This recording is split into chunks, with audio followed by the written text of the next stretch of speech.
Welcome to Tenor Tech, where I solve the problems you didn't even know you had. You start by confirming your headset and microphone are physically connected and selected in your system sound settings.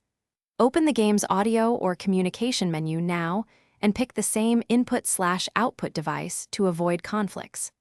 Once done, toggle the in-game microphone on and choose push-to-talk or open mic based on your preference.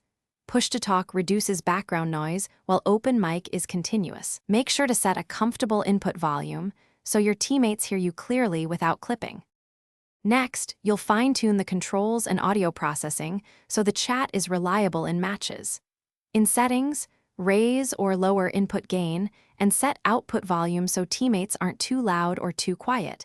Enable noise suppression or echo cancellation if available to remove background sounds. Then map a push-to-talk key that won't interfere with gameplay. Once configured, test using the in-game mic test or a quick party call so you can hear the result and adjust immediately. Finally, join the game's voice channel or party and watch for an active microphone indicator so you know you're transmitting. Speak clearly and concisely. Use mute when you're not talking to keep the channel clean.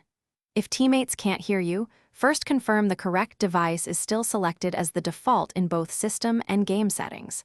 Then, restart the game or replug the headset if needed. These quick steps fix most issues. If problems persist, check for driver updates or background apps using the mic. Thanks for watching. Subscribe to keep your life in tune.